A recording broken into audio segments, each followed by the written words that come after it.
बिस्मिल्लाहिर्रहमानिर्रहीम। अस्सलामु अलैकुम प्यारे बच्चों हमें सेकंड प्राइमरी का उर्दू पढ़ना है।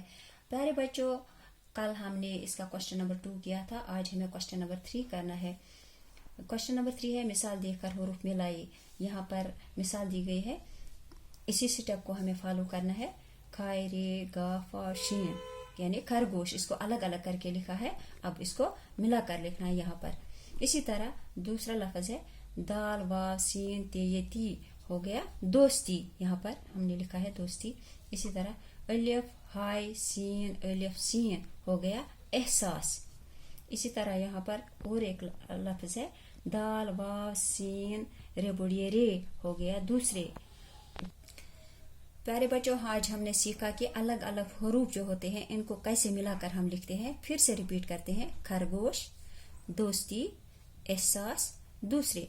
प्यारे बच्चों, मुझे उम्मीद है कि आप इसको अपनी नोटबुक पर उठाएंगे और इसको अच्छी तरह ज़हनशीन करेंगे। प्यारे बच्चों, इंशाअल्लाह रहमान नई वीडियो में हम फिर मिलेंगे, तब तक के लिए दीजिए इजाज़त। अल्लाह हाफिज़।